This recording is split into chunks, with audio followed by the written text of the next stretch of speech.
Hello and welcome to the Churros y Tácticas Podcast. We are, I kid you not, you can't make this up.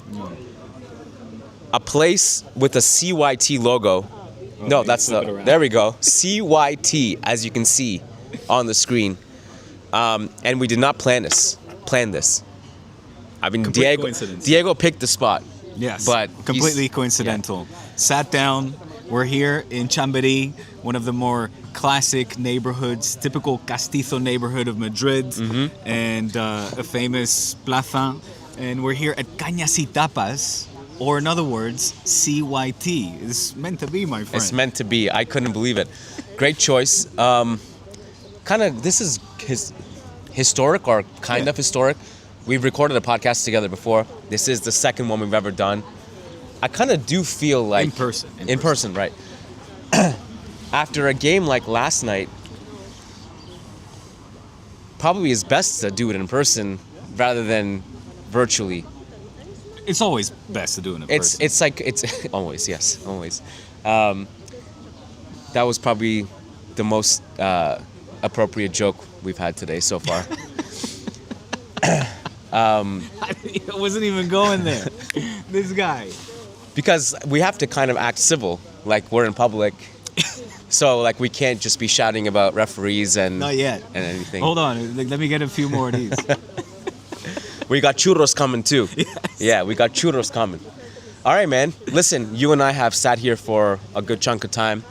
I've been itching to talk about the game. We've kind of intentionally stayed away from the game so that we could save it for the podcast. We didn't want to ruin, having the same conversation a second time, but it doesn't have the same feeling because we've already talked about it.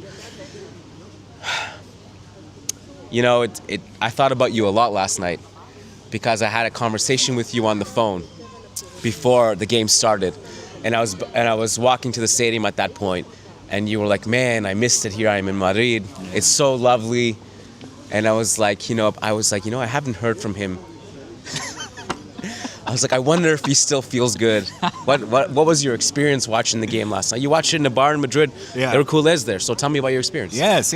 So, yes, an emotional experience being back. I have to say I spent 4 lovely years here and got nothing but love for the city and most of the people in Madrid. To quote Santiago Bernabeu, but flipping it, the only problem I have with Madrid are the Madridistas. So other than that, it was fantastic. The bar, as I said, Kiyan, surprisingly was pretty much 50-50. Half culés and half merengues, and all peace and love. We recorded some content there that will be coming out later as well on D-Spot with Miguel Pereira, the author of Pasión and other football books, and the host of the Barca Talk podcast, Gabriel. And it was, other than the game itself, a very nice experience. Salud. Cheers. Espresso and beer. They go together like wine and cheese, folks. And, it was just really good to be back. Now, having said that, the game was awful. From a culé perspective, congrats to all the Madridistas. I did not enjoy that whatsoever. And we're going to get into the nitty-gritty of it. Yes. But from the start, I have to say, this was our game to lose. After 5 consecutive wins, it was... 4? I thought we agreed on 5. No, that friendly does not count. Oh, okay. All right, fine. After 4 wins, it was... it was the time that kind of we had to revert back to the mean, and Madrid came in guns blazing. We touched upon the fact that the Lamine Yamal factor probably helped, and by that we mean his pre-game comments, because you should speak on this because you said the atmosphere in the stadium was amazing, some of the best you've ever experienced. A+ atmosphere from start to finish, and I'm sure the Lamine Yamal comments contributed to that. I'm ultimately thankful for Lamine Yamal, and I actually wonder if this is a lesson for him. Yeah. Because I personally just don't like talking before, because I think it does more harm than good for yourself, because it puts pressure on yourself now to come out and now, I was gonna say, I said this to somebody before the podcast. Before the game. That like, hey man, there is a scenario where Barca win and he scores the game winner, and all of a sudden like we got to be like, okay, what are you gonna do? He backed it up, but it puts a lot of pressure on him. Yeah. I always think back to a moment, and I don't remember what year it was, but I think it was before the Mourinho era. This was like around Ronaldinho, Barca era, where Sergio Ramos came up before a game and a Clásico and said, we're going to win 3-0. And I hated it. And we lost that Clásico. And it's like, it doesn't do you any good. If anything, it just motivates the other team. Yeah. So I'm thankful for it ultimately, because I saw some, like, Real Madrid were like, basically had a fuck you to them last night. It was exactly that. I was surprised, actually, in all honesty, to see, especially the post-game antics, the famous tangada, that scuffle that took place, to see how personal Madrid players took it, and took it directly towards Lamine Yamal. Yeah. Mainly from the more veteran players. We saw Lamine Yamal go up to Carvajal and offer his hand, and Carvajal not accepting it, and then started doing these gestures. You talk too much. That was the spark that ignited that whole little feud against scuffle. To then see Courtois also be very physical, get in the mix of it, and Vinny, of course, had to put the cream onto the cherry on top. Kind of lost the plot. We're gonna wait the Vinny topic, okay?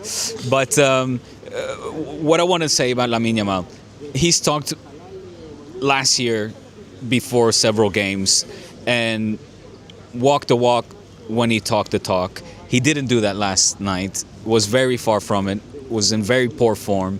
His passing was off. His whole demeanor was off. Turns out that journalists are filtering now that in fact he is still injured from his Just gracias. Vale, Guys, gracias. check it out. Come on, we got churros. This was my dream from the beginning. This is your dream. It's now come to fruition. Guys, CYT. patreon.com/Churros y Tácticas. If you want to fund Diego and I living in the same city, recording with a plate of churros in a cafe outside in Spain every podcast. Sorry. Continue. Your support is needed for sure. We're not even going to eat it. We use your Patreon money to order it for a prop. I don't know about you. I'm going to eat these motherfuckers for sure. So Lamine is still injured or still not fully recovered. Yeah. That is not a huge surprise. Mm-hmm. What I want to say, the point I want to get at is, if that is the case, and I'll take their words for it because these are journalists that are far better informed than myself, why would you put yourself in a situation where even if it was... So he said these comments obviously about Madrid roba, Madrid steals in a context of the Kings League. He was there with Ibai. They are two club owners of teams in the Kings League. And it was trash talk, right? I don't know if you saw Ibai come out and sort of did some mea culpa. He said, I feel like I lured Lamine into this and I should have known better. Did you see those comments of his? No. Because he said he instigated that, and he was like, it was friendly banter, trash talk that then obviously the media and the Madrid dressing room took very personally, and it became so grave, so big that the police even had to intervene. And he was like, I feel terrible about that. That all aside, trash talk or not, he said what he said. He should have known the ramifications. And what I want to say is, if he was injured or semi-injured, not fully recovered during all this time, why put yourself in such a predicament, such a situation where you know you're not going to be able to give your 100% in a game where Madridista or Real Madrid, the dressing room, and the Madridistas in the stadium are like licking their chops to finally get one over you? Yeah. I actually, this might be a hot take for a Real Madrid fan to have, but I actually think the Lamine's comments were overblown in the sense that, when I saw where he said it, that it's with a YouTuber, that Kings League does have a lot of banter, whether it's like PK and Casillas or Marcelo or whoever. It's kind of like me and you shooting the shit. But it's not me and you. It's people who matter. Right, exactly. So, but I'm happy that it was interpreted as hostile because it lit a spark. And I also think, because I saw a lot of Kool-Aids making fun of Real Madrid celebrations last night, like, oh, they're pretending they won a Champions League final. I got something to say about that. All right, so I would much rather them be on that side of the over-celebration than the other side, which is lethargic and not coming out aggressive. I'll just put it there. And I also think the context of that, from what I understood, again, like at the stadium, we had no idea what was going on because the final whistle gets blown, and everyone's kind of getting out of their seat, and then all of a sudden you just look down and there's shit happening. You don't have replays, you don't know what's going on. Later, the Spanish are notorious for getting out of the stadium as quick as possible. Right. Yeah. Over, let's go home. So, but from what I understood, looking at videos later and reading, was that, and I didn't know Lamine offered to extend his hand to Carvajal. I didn't know that was the beginning. I thought it was Carvajal who went over and told Lamine. And then, so that happens, and then Lamine, they get separated, and then I think Lamine is still talking. Courtois comes over, Vinícius comes over like a madman. And then Xabi Alonso comes over and takes the Real Madrid team and says, guys, go there and celebrate. And then, so I think that's what sparked, like, okay, the dancing and jumping. Right. So I was okay with it. Yeah, you wanted to say something about the celebration. No, because I saw your tweet where you're like, oh, Barca lost their Champions League final, and And as I'm reading that, I'm seeing the Madrid players like celebrating like never before Clásico. I was like, yo. You know what that was? That last, I put that at the end. The last sentence of the tweet was that it was just a little. That's all it was. It was a little. I knew it was going to piss people off. Kool-Aids, anyway. And it stopped me. I was like, should I now retweet and then put that image? I was like, I lost. I don't want to have any. Listen. Ultimately, I think this is the case. We both pretend like we don't care about this game. We do. Of course. Both sides. Of course. And then when we lose, our only way to cope is to call them like, oh, you care so much. And then it's going to be a cycle. It's going to be a vicious cycle. Man, I was just showing Kiyan as well the pregame, what would you call it, festivities or events, and it was impressive, man. I mean, I got to say, the Bernabeu really came out last night. Some of you, I think, from your tweets, I interpret that you thought I was actually there. I wasn't, but did catch a glimpse of what was going on. And yeah, it was like, this was the time. Like, this was the moment where Madrid was going to finally have one over us. And sure, we can talk about Barca being a more weakened side. I think that's a given. It's Rafinha's not there, Lewandowski's not there, Ferran Torres, who I was very surprised started as opposed to Marcus Rashford in number 9, was back after a month. What was the alternative if Ferran didn't start? Rashford. I know, but who would go on the left? Fermin. Then who That's would what I take thought. Fermin's spot? Casadón. Okay. That's what I thought. Okay. But that clearly obviously didn't happen. In fact, Casado didn't come in until much, much later. And look, the only thing I will say, this is a loss, and it's a concerning one at that, because I'm wondering how is Barca going to salvage this season given how poorly we're performing so far. Having said that, and by that I also mean taking last season as a reference where we were exceeding expectations as the alcachofas que bueno. Gracias. Muchas gracias. No. Oh, they come with jamón on top. Perfect. See, I ordered it. I thought I was being sensitive to. No, that's perfect. Okay. Yeah. And this season, how are we going to match or superar? ¿Cómo se dice superar? Improve? Yeah, improve upon what we achieved last season. And I just don't see that happening at this stage. In fact, we're very far from it. We're without Rafinha, who was with Pedri and Lamine, the key player, if not the number one key player. Lewandowski, there's so much under the scene that I think we're not aware of, given that this is a World Cup season. He forced himself to stay on and picked up that injury with Poland that has caused, it seems, quite the turmoil within the locker room, like internal debate and anger, frustration, let's say, between the technical staff and the player. And I can go down the list and continue to name other things. And Lamine Yamal is one of them, right? Here's a very young player, a star player that is showing, at this point in time, far too many symptoms of,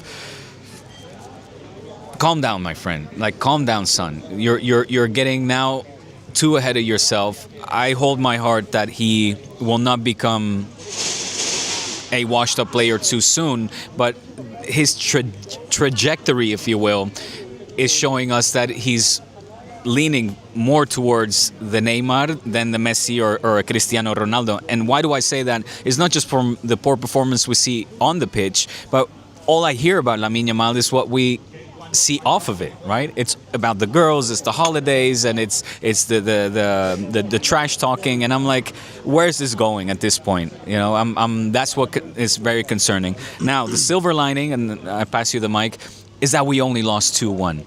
This was a chance for Madrid to, it could have been in the first half. I thought it was an avalanche of chances. Obviously, the offside goals by the sliver of the toenail of Mbappe kind of, saved that, and the questionable penalty that was ruled off as well.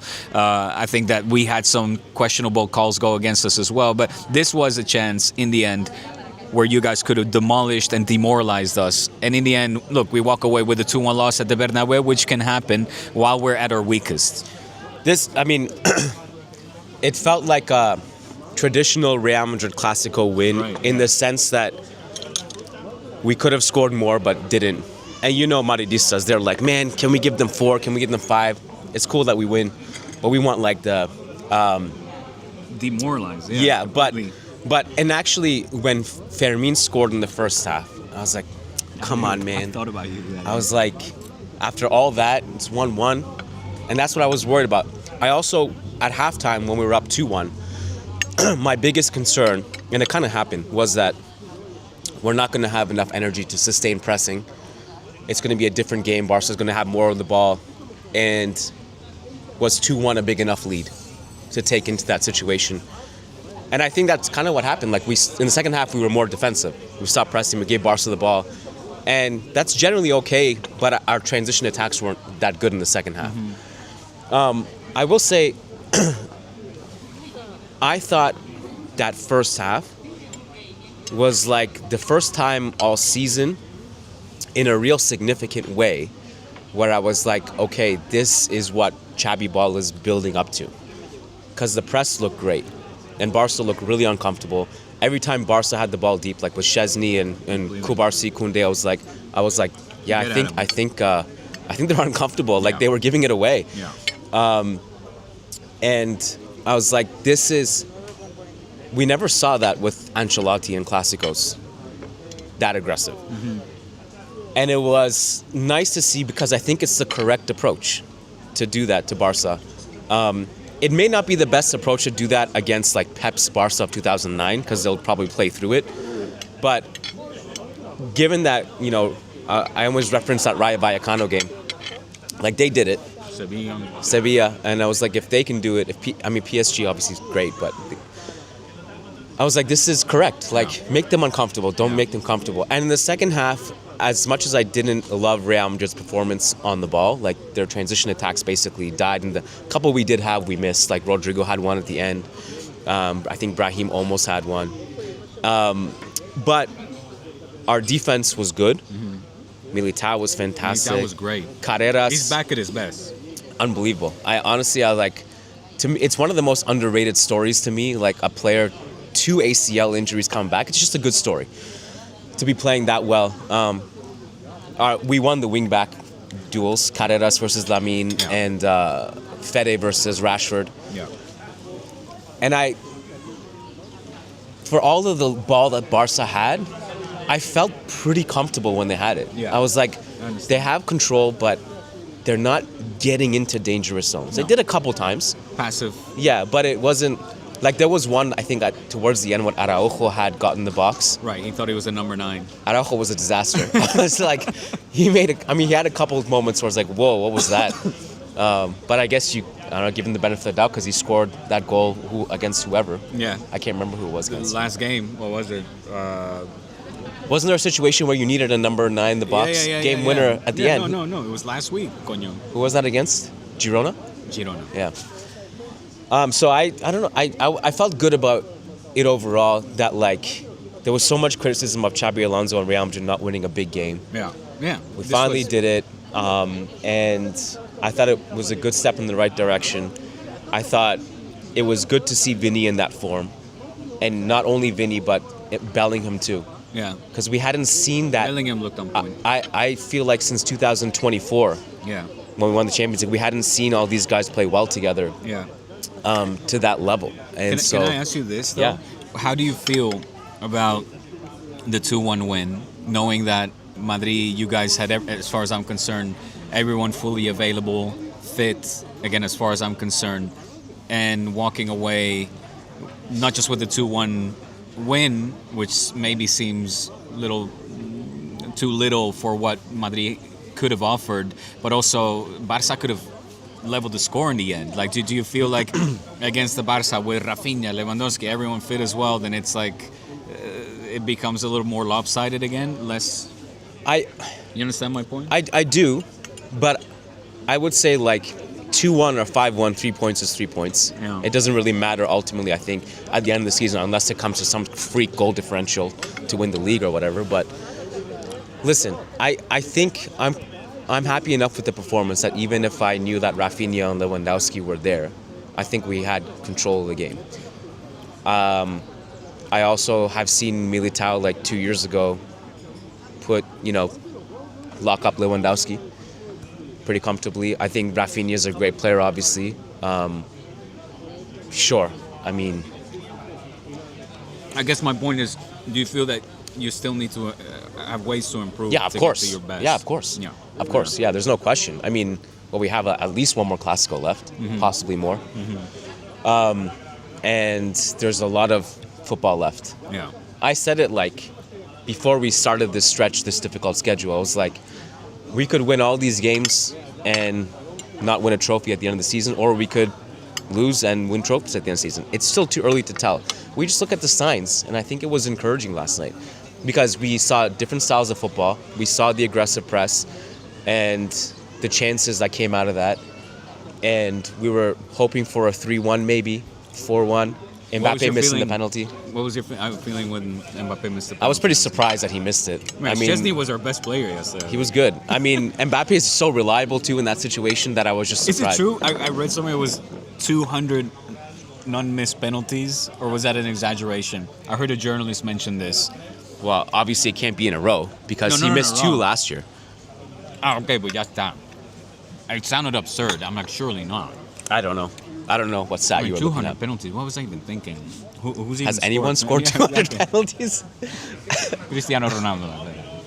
Has he scored 200 penalties? I think so. Messi scored 200 penalties in the World Cup. I was just like... what was I going to say? What was your feeling when he missed? I was just surprised because I was... Were you like, this could be a turning point? I was filming it to post the goal, and then he missed. I was like, what am I going to do with this video now? It's like...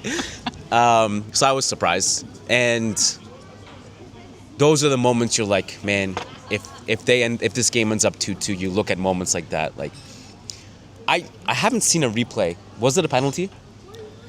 Someone said ball don't lie. And I actually didn't see a replay, but... Honestly, I don't know what was a penalty yesterday and what wasn't at this point. I thought that it was Lamine, right, who put in the, let's say, tackle interception. The one in the first half? In the first 2 minutes. Yeah. I'm like, that's a penalty. They're going to call that a penalty. We've seen that called. This is the Eddie Garcia. So for me, the Mbappe penalty is one of those weak-ass penalty calls that you hate to see get called because it bounced, it literally ricocheted off of like 2-3 other body parts before it finally hits. So it was a handball? It was a handball. I kid you not, I still haven't seen it. I don't know. So it touches Eddie. It then bounces off of I don't know, who was it? Mbappe, who breaks into the box? I don't know. Like, hits him in the knee, and then it hits Eddie Garcia's hand. Okay. And I'm like, dude, you don't want to see those. Like, I don't like to see those get called, but I guess that's what's being called. Like, again, if the criteria remains consistent, then we know now, okay, that's a handball offense. Right. And what about the first half one? Yeah. Lamine and Vinny. Yeah, I thought that was going to be a penalty. I was very surprised that it wasn't called. I can understand, and that one I kind of understand why it wasn't called. Yeah? Most people I said, like, it was a penalty. He went to shoot it and kicked Lamine Yamal's foot. Well, we've seen those getting called. I know. I'm just saying. I don't like it. Again, I'm just saying I see both sides of that one. The Mbappe offside goal, I was like, man, are we sure about these lines? That was crazy. I guess Arda did ultimately touch it Yeah, right. because they were talking like, was it off of the Barca player or not? The goal itself was amazing. My God. My God. I gotta say, and as far as narratives go for me, Bellingham spinning around Pedri and then playing the through ball was Beautiful. a moment of genius. Moment of Beautiful. genius. I knew you were going to lap that up. Yeah. You should. Lap it up. Also, this is one for the Carreras versus Balde debate. Was Balde playing last night? Was he? A lot of players weren't playing last night. Koundé wasn't playing. Cubarsí wasn't playing. It was Ferran Torres, Lamine Yamal. I mean, we didn't see the big players that had to step up, with the exception of Fermin and Szczesny, our third goalkeeper. And, you know, I don't even necessarily want to call him a role player. I think he should be in the starting 11 always, but Fermin Lopez. Is it time to talk about Vinny? Let's talk some Vinny. Okay. Where do you stand with Vinny? Can I just say this to spice it up? Yeah. For me, right now in football, the most repugnant, vulgar, and despicable person, or player, I should say. Let me not make it personal. But I can't, I just, and after what I saw yesterday, it was just like, that cemented it for me. And if I'm a Madridista, which I've read, several opinions and everything, I get the outrage. And I was sharing you the headline earlier from us, that the reports now are that Vinny is through his camp, and you had something to say about that as well, filtering that he wants to leave. I couldn't for my life understand why you would put your team as well in a position like that in the 70th-something minute. Perfectly acceptable change. You got Rodrigo, a world-class player, coming in. Why would you put your team in a position where you could, leak some poison that could cause some doubt and allow Barca to remontar, to walk away with a point because of your antics? You got to be a team player. Repugnant is a strong word. I think, oh man, where do I start on this? I was talking to someone that I trust before the game, and they were saying that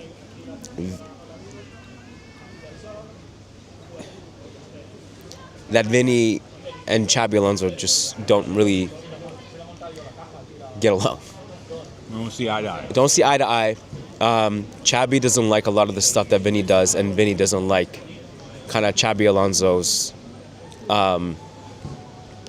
authoritative approach, which is like. Is he authoritarian? He seems very well, that's the diplomatic. thing. That's the thing. He doesn't come across as that kind of coach, but he does it in, I think, in a non-hostile way, in the sense that if he thinks a decision needs to be made, he makes a decision, and a star player is not going to be happy with that necessarily. And Xabi doesn't care whether a star player is happy or not. He's going to make the decision.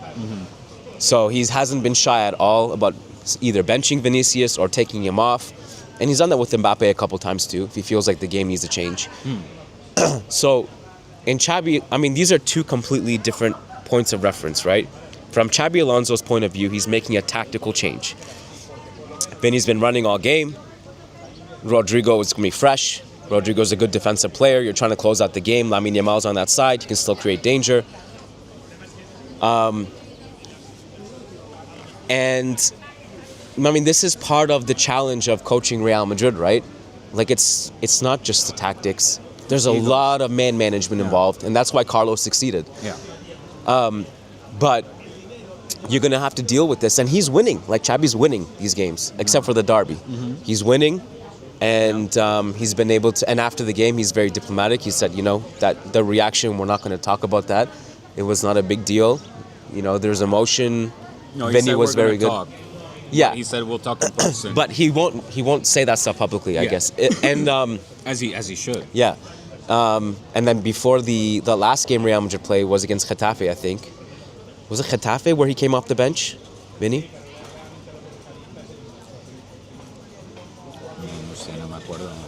You don't know this? I should know this, but anyways, I think it was Getafe where he said we had spoken to Vinny before the game and told him like you can make a big impact off the bench, which he did. Okay. Anyways, the game where he was like, I don't know if that was Getafe. I think, I know now the one you're talking about. It was like 2 games ago. Yeah. Anyways, so back to the game itself and Vinny. I do think there is something real behind the scenes between Xabi and Vinny. I don't think it's fabricated from what I understand. And I can only tell you that... Go ahead. No, sorry. We should, maybe just for context, apparently the cameras from DAZN caught Vinny saying, "Me voy del equipo." He literally, as he was being substituted off, he said, "That's it, I'm going to leave the team." First, he double-checked with Xabi. He said, "Mister, yo." He's like, me, always me. That's it. Yo me voy del equipo. I'm leaving the team. And then he goes in the tunnel. Sorry. And he goes in the tunnel. I mean, I didn't see that, but given the fact that he runs to the tunnel really angry, I wouldn't be surprised if that happened. Within the context of that game last night, I thought he played really well. Yeah, he did. And I think whether or not Xabi Alonso made the right decision to take him off is a totally different point. It's at least a reasonable substitution to make, even if you don't agree with it. To react like that was really disappointing to me.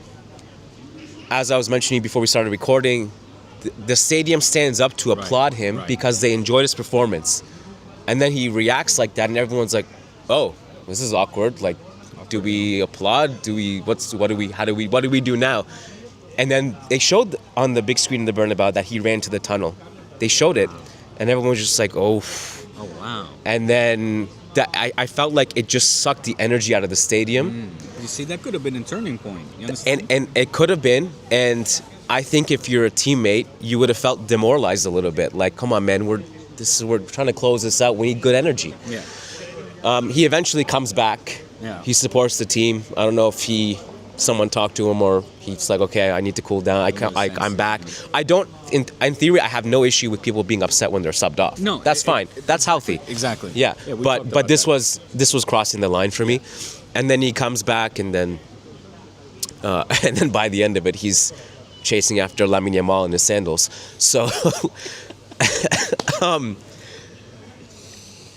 I gotta tell you, Diego, this has been, for me, covering this team this season more than any other season ever covering this team. I've never seen so much divide in the Real Madrid fan base. About Vinny? About everything. There are so many Real Madrid fans actively rooting against the team. I'm not kidding. You said that. I find that odd. Vinicius fans will root against the team if it means Vinícius is going to be benched or whatever. Right. Mbappe fans will root against the team if Mbappe is not getting service in the box or whatever, and they win despite him, if he's not scoring. I'm not kidding you, there are Ancelotti fans who are actively rooting against Xabi Alonso just to say, "I told you so. I told you this was the wrong decision." That's interesting. There are Arda fans. Yeah. There are Bellingham fans. Arda, what a player, by the way.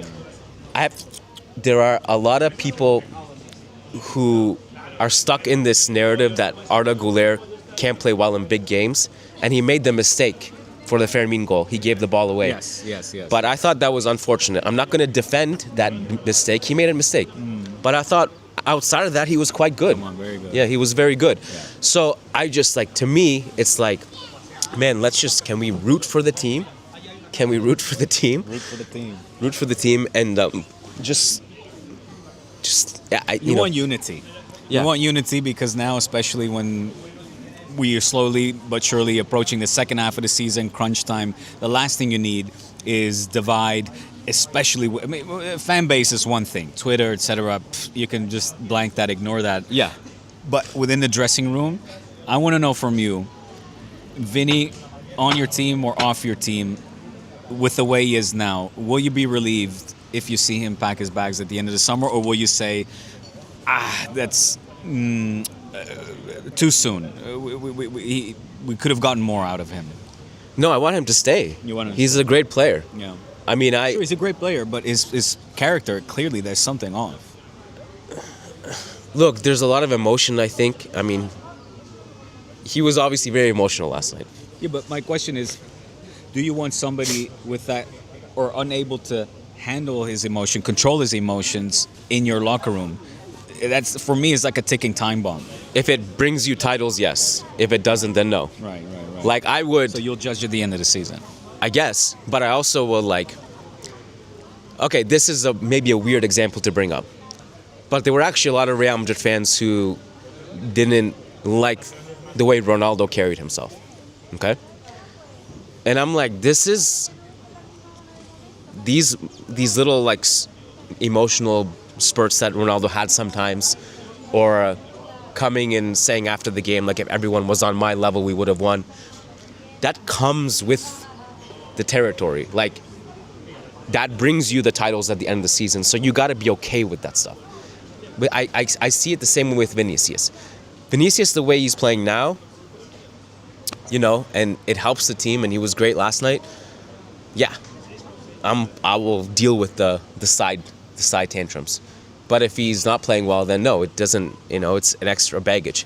Ultimately, I think I care most about the team more than any player. So if we're in a situation where Vinícius is still just not happy with Xabi, but the team is succeeding, then at that time you have to make an uncomfortable decision. And if Xabi Alonso is the coach, he should have the authority to do what he wants. I just feel like it's an unsustainable situation. You could maybe manage it for a couple of months. I just wonder the long-term effect of having somebody like that. And we knew that, right? I mean, it was the big debate when Mbappé came. Is Vinny going to able to share his protagonism, his throne, if you will, with an Mbappé who is the better or more informed player right now? And I will also say right now, Mbappé, the best player in the world, that goal was just a thing of beauty. Yeah, the thing of beauty, man. My God. Just the danger. Anyway, that's another topic. But I guess what I'm trying to say is, in a company, in an organization, in a family, you just got to deal with it because you're a family. But if I'm Florentino Perez, if I'm Xavi, I'm thinking, man, we don't need this.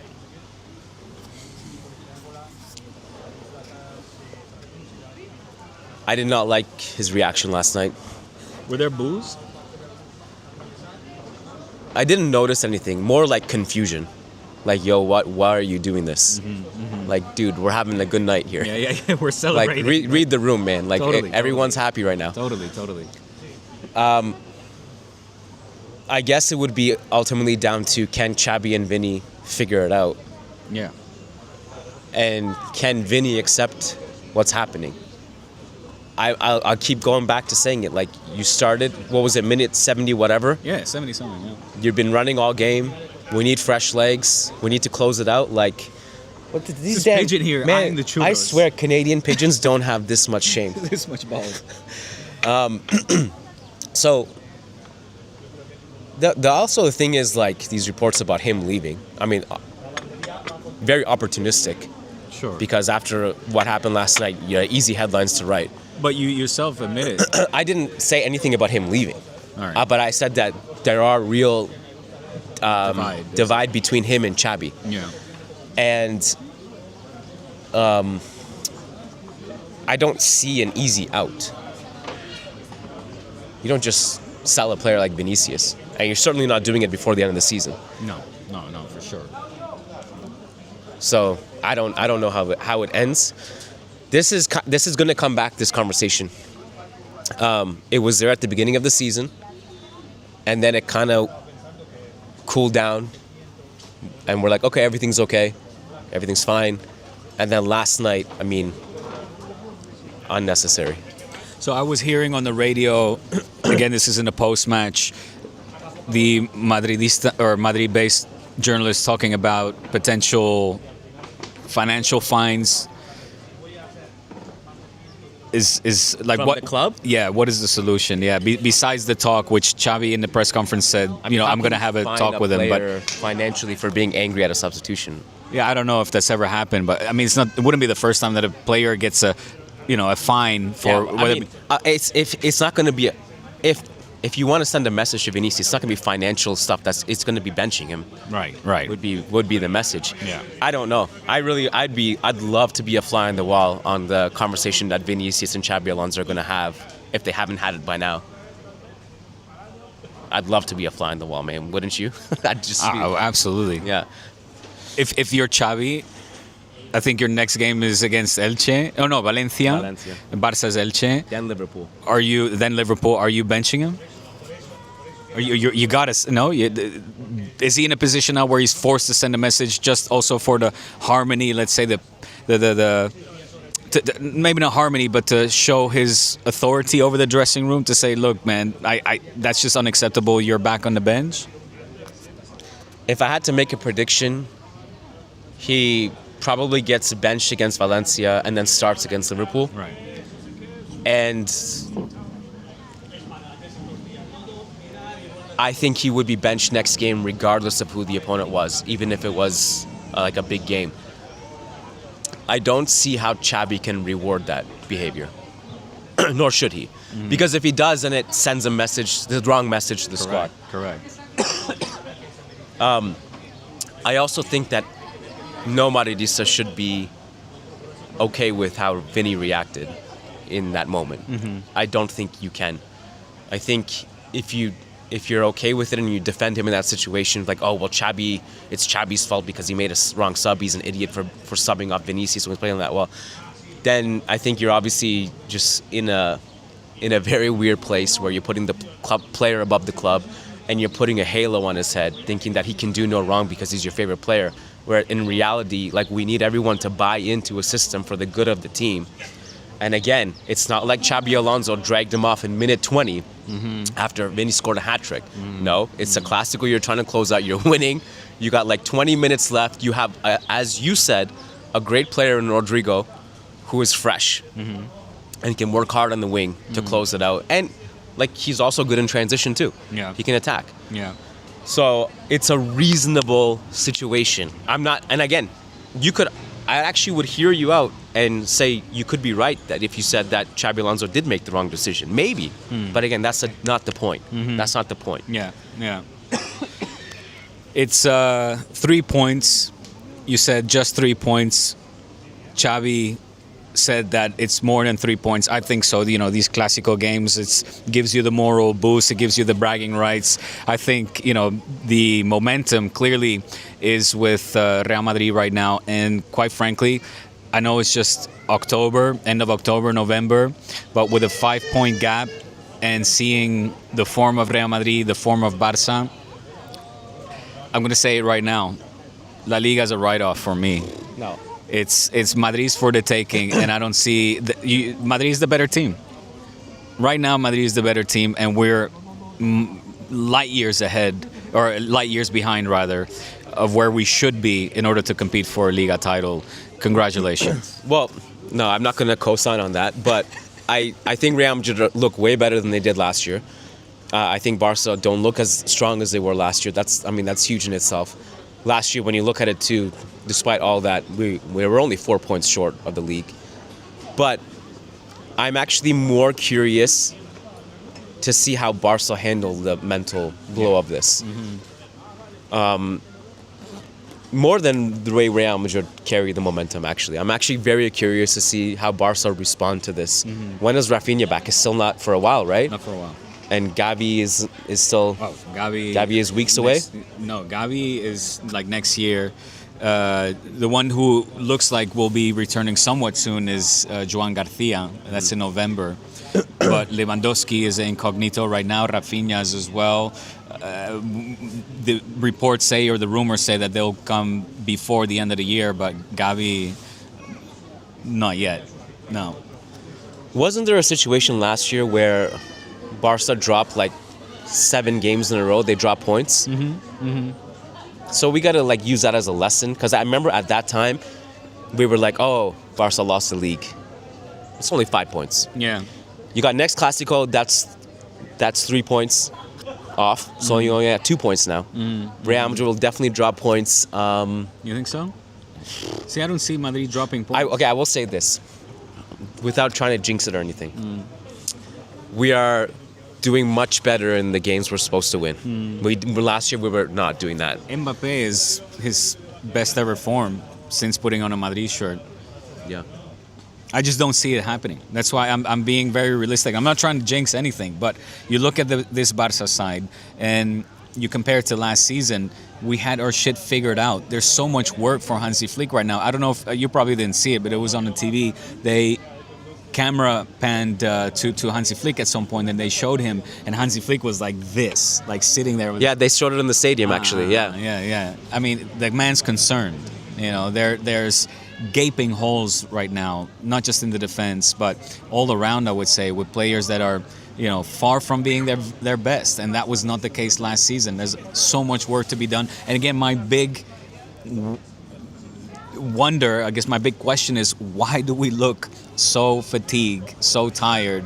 Not to sound like a broken record, but we didn't play the Club World Cup, didn't have a demanding preseason, and we just don't look the part right now.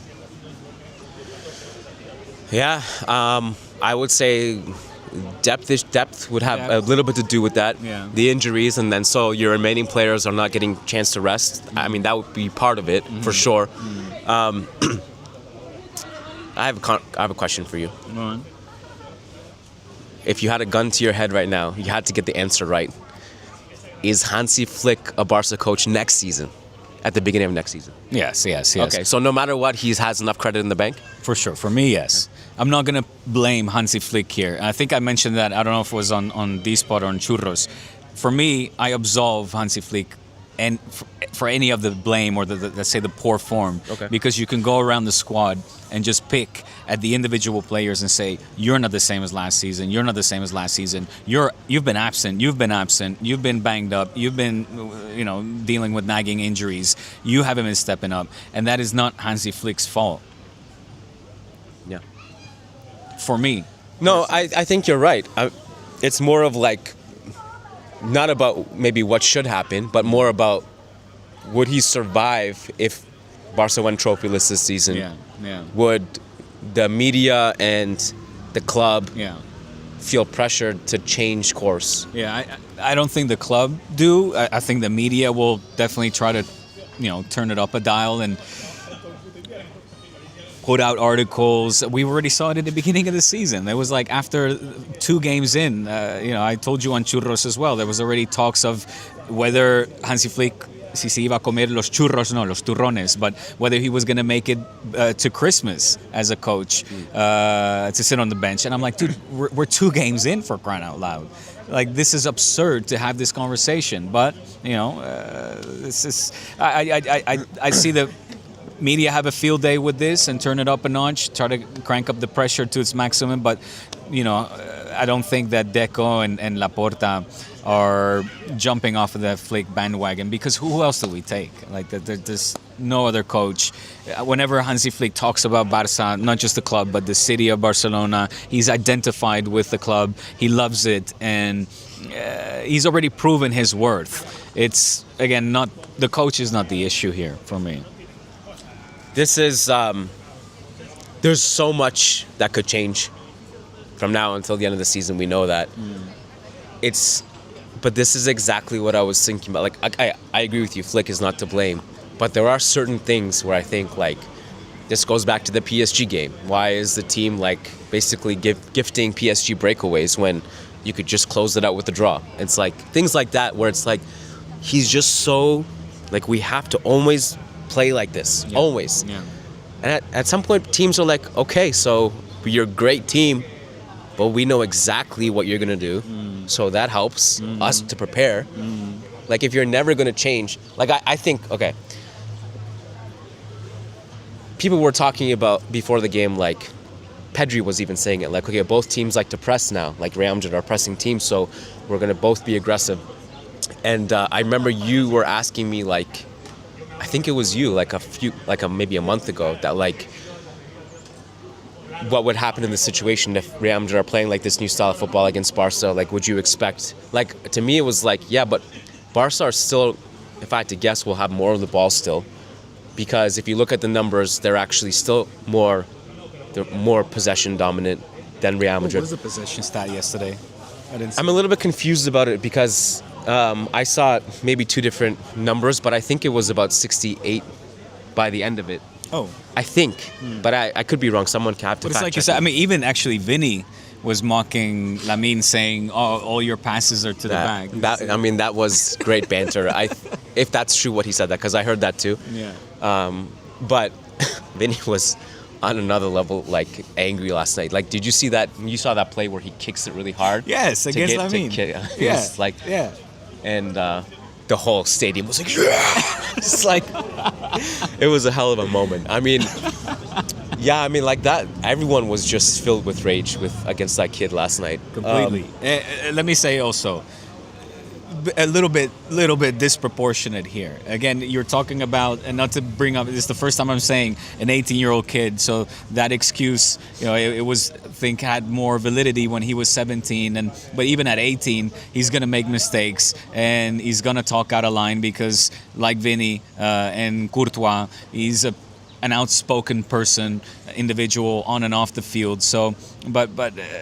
Let's not, like, to see grown men, veterans, like, chase after a kid and rush up on him like that. I was like, yo, guys. I mean, I listen. You look cold. I'm gonna get. No, I'm good. No, I'm actually good. Yeah. Okay.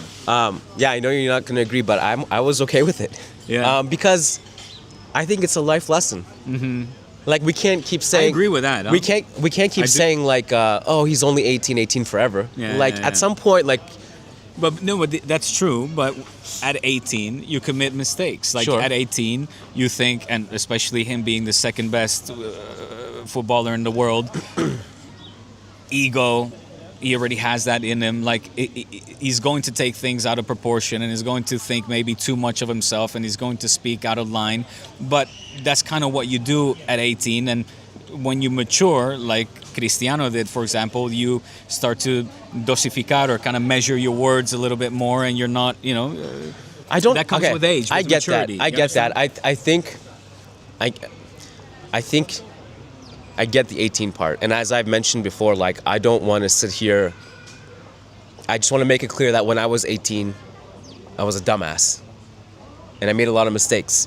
And if I was as good at football at Lamine Yamal, God knows where my head would be. So I get that. Mm-hmm. On the other hand, like, we have examples of 18-year-olds who are not like that. Mm-hmm. So, like, and I think a lot of it will have to do with his upbringing and, I mean, his background. I mean, his entourage. father encourages the Exactly. parties and stuff like that, right? So I can't, like, sit here and pin it all on him either. But I also, No. Sorry to finish your point.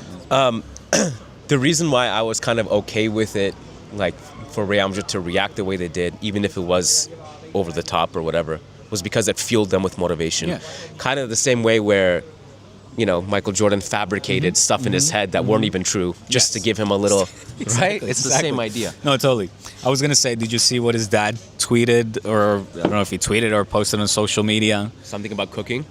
Yeah, that was before the game, right? No. After the game, his dad, and I'm talking about Lamine's dad, took to social media and put out a statement basically saying, we'll see you in Barcelona. Okay. No. And again, I'm like, So they should Pops. interpret that as disrespect too. Well, I'm like, Pops, are you doing your son a favor here? Like that instead of taking this, as you mentioned, rightly so, as a lesson to be like, calma, right? Just slow your roll down a little bit here, son. Wait till you're back to your best, and then talk, or not, maybe preferably not, in my opinion. But as a father, you're only like throwing fuel to the fire, saying, "What are they doing to my son? We'll see you in Barcelona. We're gonna," like, now you're setting up the next meeting again. You know? It's a never-ending cycle. It's a never-ending. I mean, I think the whole era we live in is crazy. Yeah. Like Instagram stories, going back and forth. Yeah, you know that, like, I think it was Kamavinga who posted like his pictures, everyone did, man. and it's like usually stuff like of Bellingham, like Pedri on his ass, or like, you know, it's like, and when Barca, when they do the opposite, it's like Bellingham on his ass. Yes. And it's like, it's gonna be this never-ending. And Jude putting out the Elvis song, something with words. I heard about that. I didn't see it, but yeah. A little bit less talk, a little more conversation, a little less action, or something like that. I don't know what it was. All subliminal messages. But what I will say is that we were kind of also asking for this, right? We didn't like the friendly. The ratings Clásicos. were great ratings. We like this. Yeah. We like the tension. You know, these games are already being compared to the Mourinho at Pep days, which I think we're still a far cry away from that. Yeah. But I do like the spiciness. Well, there was, you know, these like just these viral like TikTok clips or whatever. There were like, I saw a couple neutral accounts being like, "Clásico's back," and so like, I think from a neutral standpoint. Yeah. It was an unbelievable game. Yeah. And I said to you, like, I predict there's going to be a lot of goals because there's going to be an open game. Not that many goals, but definitely eventful. And I mentioned this to you before. When the game was finally over, even though there was 9 minutes in injury time, I think there was 6 in the first half. Yeah. It was a long game. Yeah. It did not feel long at all. Right. Just flew by. At halftime, I was like, what? Game just started. Yeah, I was like, it was fun. Yeah. It was fun. Yeah. Grade A atmosphere at the Bernabeu was good. Honestly, you don't always get that at the Bernabeu. It looked beautiful, the mosaic and everything. Tifo was great. Yeah. Good job, guys. Good job, everyone. How was the temperature? It was good. Also, I think the roof was open. Oh, yeah? Well, I saw sunlight at the top, so All right. I didn't Well, they fixed fact check it. Let me ask you this. What's up with the paint, the painted pitch? I don't know about that. Like, What do you mean, like the grass? Yeah. They spray painted green? Spray painted. Got to cover up the holes, man. I don't know. I don't know. I feel like it's a bit odd. Like, so it's not natural grass. It's artificial grass. I can't be artificial. That's like Canadian shit to put turf because So- we can't grow grass in Canada. With the reason. I don't know. Well, Canada's got some pretty good grass. If you go to BC, we have good grass. But That's where Carlos from. Carlos' wife is from. That's why he's so chill. Oh, but there's been this rumor that the pitch has been painted, and this is nothing new, but it just kind of caught my eye more than on other occasions yesterday. That whenever a player went down, it's like just green immediately. Huh. I don't know. This is news to me. Okay, Yeah. check it out. Check it out. Stay tuned in right here for the latest. Are we going to end with that? It's a weekending, huh? What should we end with? Some final thoughts here. How long have we been? Mira, almost an hour. Talk about time flying by. And are you sure you're not cold? I'm happy to give up. No, I'm good. Okay. I'm good. Final thoughts? It was a fun weekend. I'm really glad that you came out. It was good. We need to make sure we got it. This happen more often. Yes. Right here at Cañas y Tapas. Do you guys have this in Barcelona, Cañas y Tapas? I don't know. I don't think it's a franchise, but Cañas y Tapas. I saw this at the airport, actually. Yeah. Churros y Tácticas on Cañas y Tapas. Maybe they can sponsor the show. We should send them this episode. Totally. This is our By next the way, sponsor. the alcachofas and the churros, top notch. So definitely come here for your tapas and All right, now you're just churros. kissing their ass. It's a good look. It's a peaceful spot in a lovely neighborhood. We're outside, and it's. This was an incredible place to record, actually. Yeah, right. We didn't know, but will this be our spot? This has got to be Might our spot. Yeah. All right. So you and I will be back on Thursday. We'll be back on Thursday, but let me get some final thoughts. Oh, okay. Yeah, the effect, I guess, of this Clásico moving forward. Where does your team go from here? Then I'll share my thoughts on Barca. I think generally I have really liked Xabi Alonso's Real Madrid. I don't think it was perfect. I kind of chalked up the mistakes and the flaws in the game to the fact that what Xabi Alonso was trying to do at Real Madrid is not something the club really ever does. So it's going to take time to instill the kind of DNA. And the first half against Barca was really encouraging for me. And we saw, this is something I tried to say at some point in the podcast, but I forgot to say it. We saw versatility in Xabi's football from the first half to the second half. The first half was all about energy exertion on the press, making Barca uncomfortable. The second half was more about transition and playing defense. And we saw both styles of football. And that's the kind of variation you need to win the Champions League. And different trophies, you need to be adaptable. And I like it. I think I've been more optimistic than most Madridistas when it comes to Xabi Alonso's Real Madrid. And I think last night we saw it come to fruition in a real way. They're like, okay, this is what we've been building towards. So I like it. And I think that this is still such an early time for Xabi Alonso and Real Madrid. And it's a long-term marriage. And I think even the conversations we're going to be having about this team at the end of the season are going to be wildly different than the ones we're having now. So I like it. I'm not going to sit here and say this is a treble incoming and this is the start of a European dynasty. No, of course not. But I like it. It's encouraging and I can see what it's building towards. So I'm happy with it. Xabi has been navigating this in a very, very real and significant and impressive way. And I think he's going to have challenges, as we saw with his relationship with Vinícius, but I think it's trending in the right direction. Spot on. I think for culés right now, it's a lot more of a somber time. It's a point of inflection. I think we need to be very, very self-critical. The few culés listening might be disappointed that I'm not bringing up certain referee calls, which were certainly a debate between journalists and on social media. I'm not going to do that today. I don't think it's the place because of the football that I saw. Were we in more You'll of a... bring it up like in 2 months when... Well, I'll tell you... It's like a marriage. You'll be like, oh yeah, you remember what you did that? You didn't take the dishes out that day. And it's going to come up like later. That's my wife. I don't have that memory bank. Like, she is incredible when it comes to that stuff. She'll bring up... I think that's a classic wife thing, isn't it? Maybe more so if you have an Italian wife. But I tell you what, I would have been more picky about certain calls from the referee had I seen a better Barca. The fact that I didn't, that's what concerns me the most, and that is where our attention should be. That's where Flick's attention needs to be, because right now I see this season being less successful than last season, and that is obviously a negative point. I don't think we're going to win the league. I think Madrid, it is theirs for the losing at this point, and I don't see them dropping points. I see Barca not evolving and improving in their football right now. You go around the pitch, I've named the names already from top to bottom.